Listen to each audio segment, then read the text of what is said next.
आपल्या डेअरी फार्मवरती मुरघासाचं नियोजन कसं केलं जातं त्याबद्दल आपण ह्या व्हिडिओमध्ये माहिती देणार आहोत.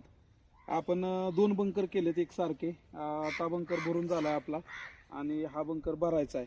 तर ह्या दोन्ही बंकरची साईज सांगायचं झालं तर तळात त्याची 60 फूट लांबी आणि रुंदी तळात एक 21-22 फूट आहे आणि वरची रुंदी धरली तर एक 26 फूट रुंदी आहे.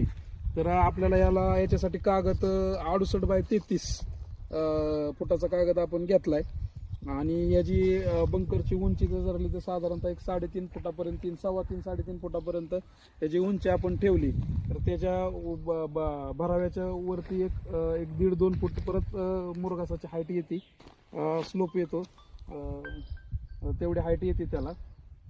तर साधारणतः एवढ्या साईजमध्ये एक 100 फूट 100 टन मुरघास होतो एका बंकरमध्ये. आता त्या बंकरमध्ये आपलं साधारणतः 95 टन मुरघास आपण पॅक केलाय आणि याच्यामध्ये आपण एक 95-100 टनाचं नियोजन आहे. साधारणतः गटतोड जरी धरली तरी एक 185 टनापर्यंत आपण मुरघासाचं ह्या वर्षी नियोजन केलंय. आपला गुरांचा 64 काउंट आहे लहान मोठा, त्याच्यामध्ये आपल्या 40 मोठ्या गायी आणि 24 छोटी मोठी कालवड आहेत.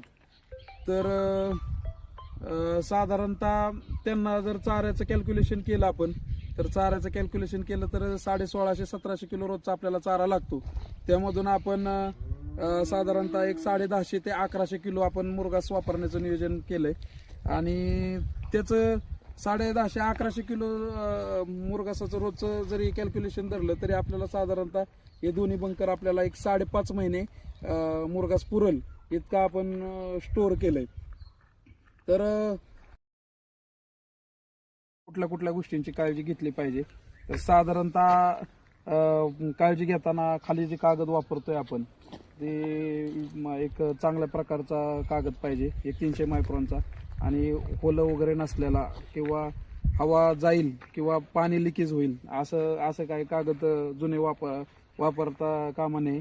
आणि टारचं प्रमाण मुरघास करत असताना मग निवड करत असताना आपण टारचं प्रमाण बघितलं पाहिजे का कणसाचं प्रमाण किती आहे मकामध्ये, कारण तोच सगळ्यात जास्त मुरघासातला बेनिफिट आहे.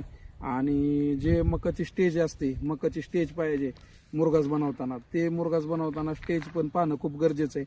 आपण बाहेरून जरी कुट्टी विकत घेतली किंवा आपण आपल्या आजूबाजूला जरी मका विकत घेतल्या तरी